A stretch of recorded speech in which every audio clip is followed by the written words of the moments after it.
مالکی یوم الدین۔ اس سے ایک بات یہ بھی معلوم ہوتی ہے کہ یہ جو دنیا ہے یہ ختم ہو جانے والی ہے، یعنی کہ اللہ تبارک و تعالیٰ نے قرآن کی ابتدا میں ہی سورہ فاتحہ کی 3 آیت میں بتا دیا کہ یہ جو دنیا ہے یہ ختم ہو جائے گی، اس کے بعد ایک جزا کا دن آئے گا اور اس کے بعد پھر جنت یا دوزخ۔ تو یہ جو جزا کا دن ہے یہ بتاتا ہے کہ دنیا ختم ہوگی۔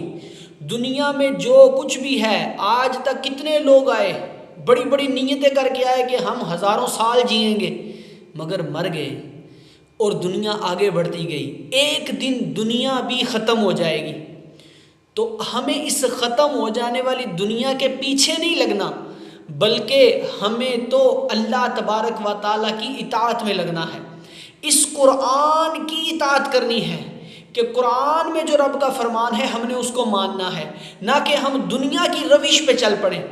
تو یہ دنیا تو ختم ہو جانے والی ہے، تو مسلمان ختم ہو جانے والی کے پیچھے نہیں جاتا، مسلمان باقی رہنے والی کے پیچھے جاتا ہے، مسلمان اپنے رب کی رضا کے پیچھے جاتا ہے۔